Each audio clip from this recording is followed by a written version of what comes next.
Hello, everyone, and welcome to the Preschool Mindfulness Summit. Today, I'm really happy to introduce you to Julie Potiker. She's coming to us from Mindful Methods for Life, and her website is the same name, mindfulmethodsforlife.com. We'll have the link below here, as well as her social media pages if you want to reach out to her. And she's kindly provided us with resources, Balanced Mind resource, and a newsletter link that you can sign up for and get great tips to help you with. She also is the author of a book, Life Falls Apart, but You Don't Have to: Mindful Methods for Staying Calm in the Midst of Chaos. That sounds very useful. I'm going to have to order that book. And today she's going to talk to us about self-care. Her session is called Self-Care Tips, Be Your Own Best Friend forever, the BFF. So welcome, Julie, and thanks so much for joining us today. Helen, I think it's fantastic that you're doing this for the world, so I feel honored to be included. Thanks so much. I just wanted to mention also, maybe Julie will tell us a little bit about this, but she used to be a lawyer and then got into this field, and she's done all kinds of training with Rick Hansen and many others. So I'm sure she'll tell us a little bit about that as we go through. So tell us, Julie, you first came to learn about mindfulness from a doctor who recommended it to you after you kind of came in with severe stress. So what happened in that meeting, and how did you find out about mindfulness? Well, I was very lucky that this neurologist taught mindfulness-based stress reduction, the curriculum from Jon Kabat-Zinn from 1979. It's a 40-year-old curriculum, and it's really all the programs since then are based on that platform, which I know you know very well, and hopefully your listeners are aware of that as well. I was suffering extreme stress. It was when my 3 children, all with ADHD, were in junior high and high school, and the wrong words were coming out of my mouth. So we'd be passing a little coffee house, and I'd say, "Oh, look, I'd like a cappuccino," instead of cappuccino. Right. Or, "Wow, that's really maginal," instead of magical. I even once said I was a little bunky burvy instead of topsy-turvy. Oh gosh. Yeah. So I was nervous that maybe there was a brain issue, perhaps a brain tumor, something going on.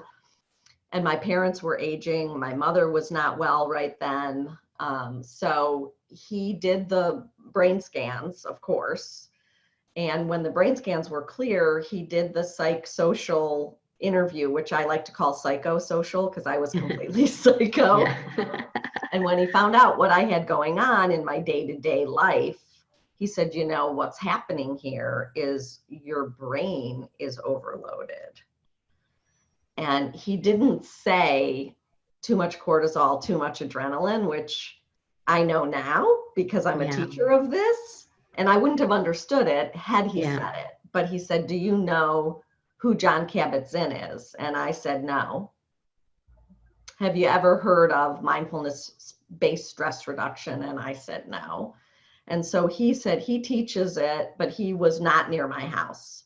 So the 2 locations near my house, I just picked one blindly based on the time of day and the day of the week.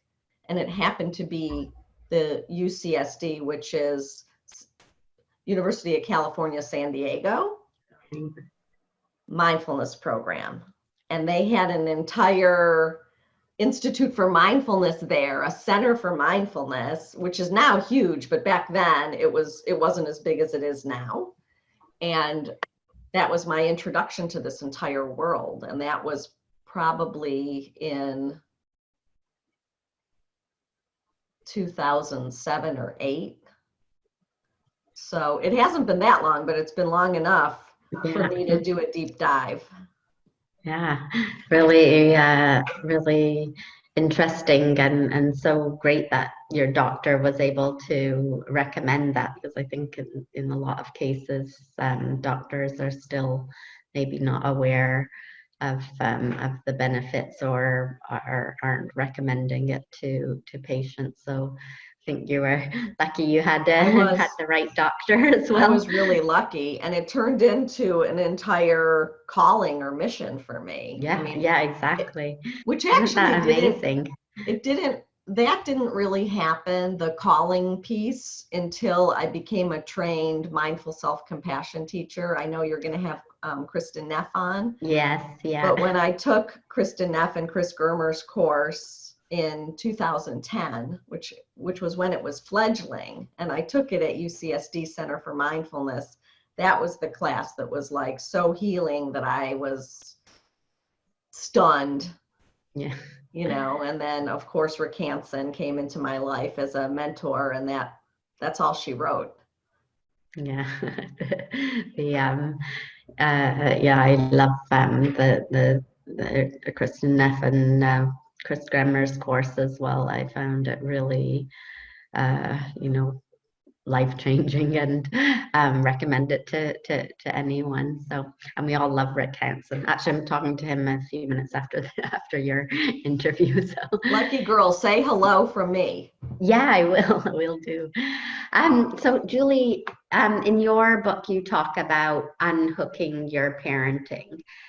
Tell us a little bit about what that means and how that can maybe help us get in touch with our own happiness and well-being. Have you ever heard that quote, "You're only as happy as your least happy child"? Yes, yeah. Okay, so in the first version of the chapter of my book, I say whoever said that is an idiot and a masochist. And my editor said, you can't say that because people always say that. It's Right. it's a common phrase. But my point is that if you're only as happy as your least happy child, and you have a child with issues, you will never be happy. So you need, in my opinion, to figure out how to do yourself justice so that you can show up the best way possible for your kids and for your husband and for your job and for your life, and, you know, be the best human you can be out in society. And if you've got a kid with special needs in any way, in any of the categories, or just a regular kid who has emotion dysregulation, you'll be miserable if you're only as happy as them. So it's really about having compassion for yourself as a mom. And a lot of moms don't have child psychology background like your preschool teachers will, that are going to be watching this. They're just humans that don't know that their little kids' brains can't control themselves. Yeah. So, and then they get frustrated and they say things they wish they hadn't have said, and then they feel guilt or shame, and it's just a whole downward spiral. So it's really all about learning how to regulate your own self.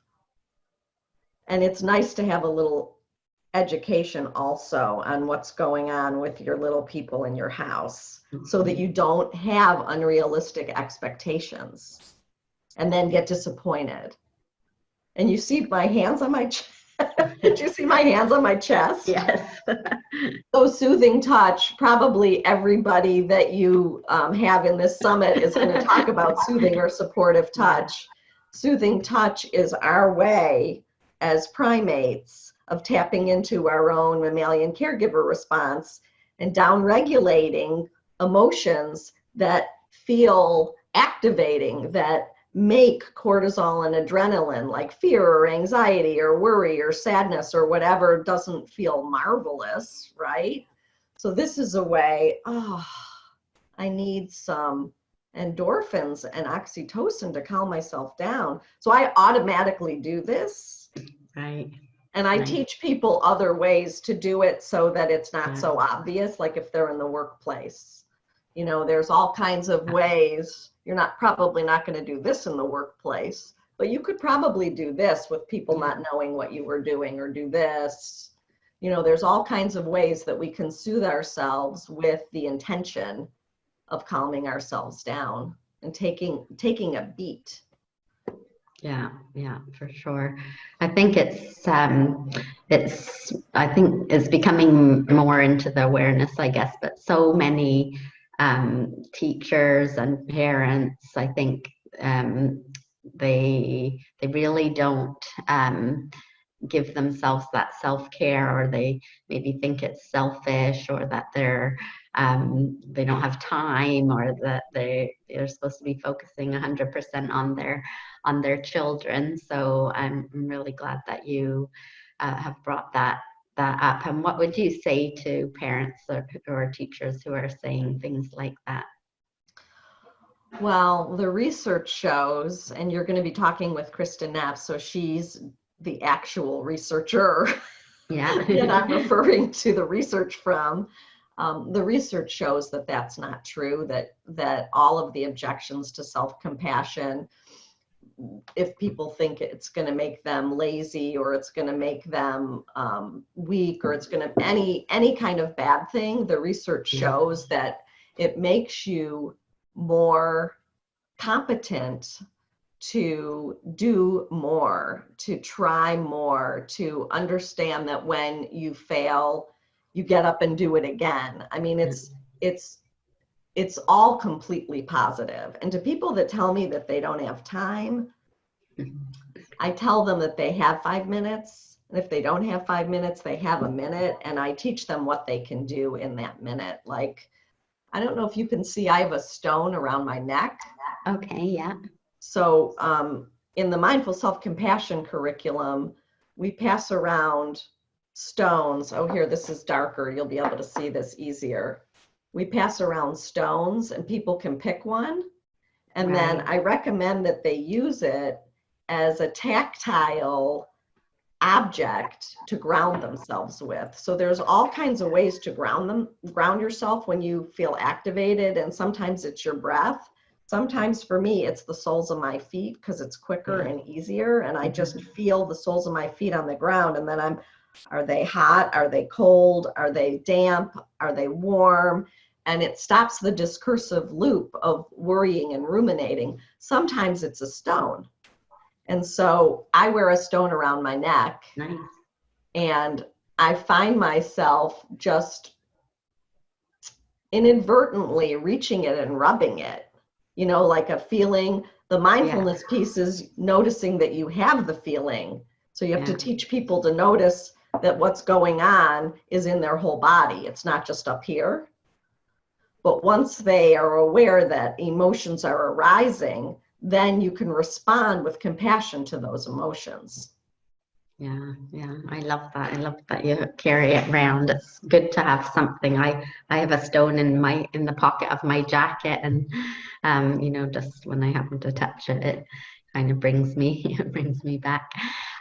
So Julie, tell us what people can do, the people that are watching. What would you suggest that they do to care for themselves, to be their own BFFs? You've given us a few strategies, but if people are just starting out, or are curious to learn more strategies, what could they do? I would say the first thing is to start a meditation practice, and to download the Insight Timer app, INSIGHT Timer. It's free. And select how many minutes you want, and then select by category. So if it's sleep or stress or sadness or whatever, they have it beautifully segmented. When I first started teaching, there were 52 meditations on that app, and I thought, oh, that's overwhelming.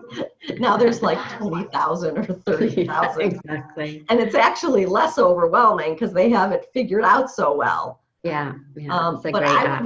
I would recommend starting with the loving kindness meditation practice, because I feel like that's a heartwarming, heart-opening meditation that, being the lawyer nerd part of myself, the fact that it's been shown to make people more altruistic. I think if you're doing a meditation practice that's going to help humanity, you get 2 bangs for your buck, and it really makes you feel good. So I would do loving kindness meditation.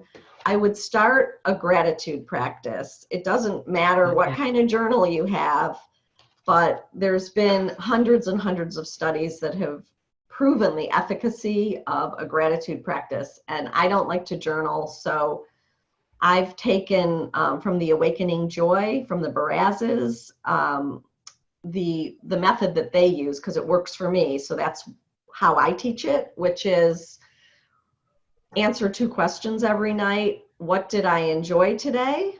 What am I grateful for today? Because I found when I was told, and I don't like to be told what to do, and I don't even like to tell myself what to do. So I was fighting with myself. Right. Write down 5 things you're grateful for. That got annoying to me.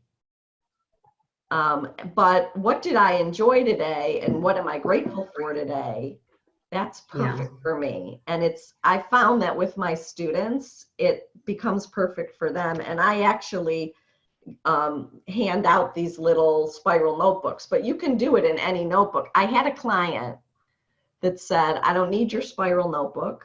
I have my own journal. I lost 50 pounds 2 years ago, and it was my diet journal. And I write all the things in there that I need. And I write in there how disappointed I am that my daughter isn't reaching her potential, Gesundheit, in sports. He was really frustrated. He was one of the coaches, volunteer coaches, and he couldn't believe that she wasn't doing. And I said, I really think you need a dedicated journal for positive things, because you're rewiring negative thoughts, writing negative things. You want what fires together, wires together to be positive. So that you make a happy bridge in your brain. Thank you, Rick Hansen, experience-dependent neuroplasticity training. Right? Yeah, that's amazing. Yeah. And I think, what you say is so true. Many people rehash all the terrible things that have happened, and don't do any work on gratefulness or what was good that happened. And as you say, that's not very helpful for when you think about the brain, maybe. And the other thing I would say for people is the mindfulness in daily life activities where you're just dropping in to pay attention to what you're doing when you're doing it. Like, Helen, you're drinking a mug of, what do you have in there? Is it coffee? Chamomile tea. Chamomile tea. So here I have coffee because it's morning for me in my time zone. So it's cool now, but imagine I could do it with it being cool. But in the morning when it's hot, I take a moment and I feel the heat in the palms of my hands, and I close my eyes, and then I look at it, and then I smell it, and then I take a sip of it, and then I get on with the rest of my cup and the rest of my day, because I don't know what mom or teacher or human basically could do that for an entire cup of anything. Yeah. Just that break is healthy for my brain. When I brush my teeth, I close my eyes. That 2 minutes is healthy for my brain because I'm giving it a break from ruminating and worrying, which we're wired to do because we are primates. It's not our fault. Thank you for saying that. Yes, because we are very good at doing that. So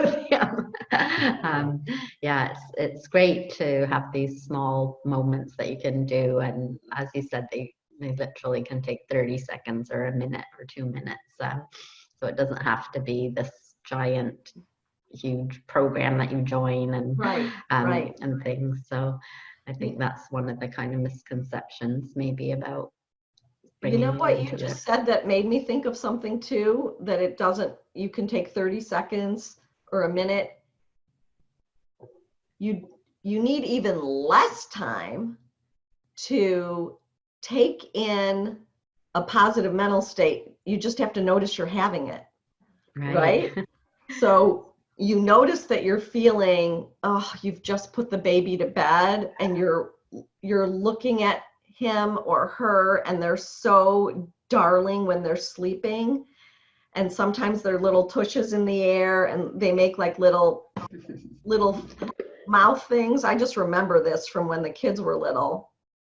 And you're feeling that peace and that love in your heart. If you just take that in for a couple breaths, you're rewiring your brain for happiness and resilience. Yeah, it's pretty amazing, the brain. It's yeah, fantastic. When I teach people, you know, we live in San Diego, and so we've got the ocean right here. Yeah. And a lot of us are very big sunset gazers.